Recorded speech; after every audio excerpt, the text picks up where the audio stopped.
আলাইকুম। আপনের ইউটিউব চ্যানেলে আপনাকে স্বাগত জানাচ্ছি।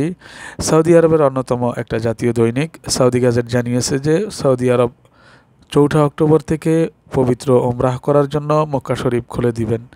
এক্ষেত্রে জানানো হয়েছে প্রথম দফায় স্থানীয়দেরকে ৬,০০০ হাজিগণকে ওমরাহ পালন করার জন্য অনুমতি দেওয়া হবে এবং দ্বিতীয় তৃতীয় দফায় এর পরিমাণ বাড়িয়ে দেওয়া হবে। পর্যায়ক্রমে সর্বসাধারণের জন্য ওমরাহ করার ব্যাপারে সিদ্ধান্ত নেবে সৌদি সরকার, অর্থাৎ পর্যায়ক্রমে সর্বসাধারণের জন্য খুলে দেওয়া হবে ওমরাহ করার জন্য।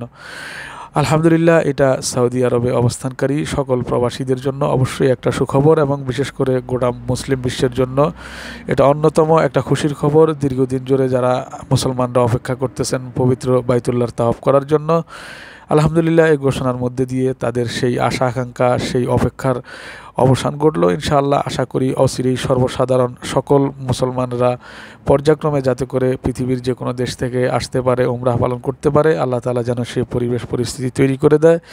এই প্রত্যাশা রেখে আপনের ইউটিউব চ্যানেলের সাথে আপনাদের থাকার জন্য অনুরোধ করছি। নতুন কোনো সংবাদ পেলে আমরা জানিয়ে দেবো ইনশাআল্লাহ। ভালো থাকুন, সুস্থ থাকুন, ফি আমানিল্লাহ।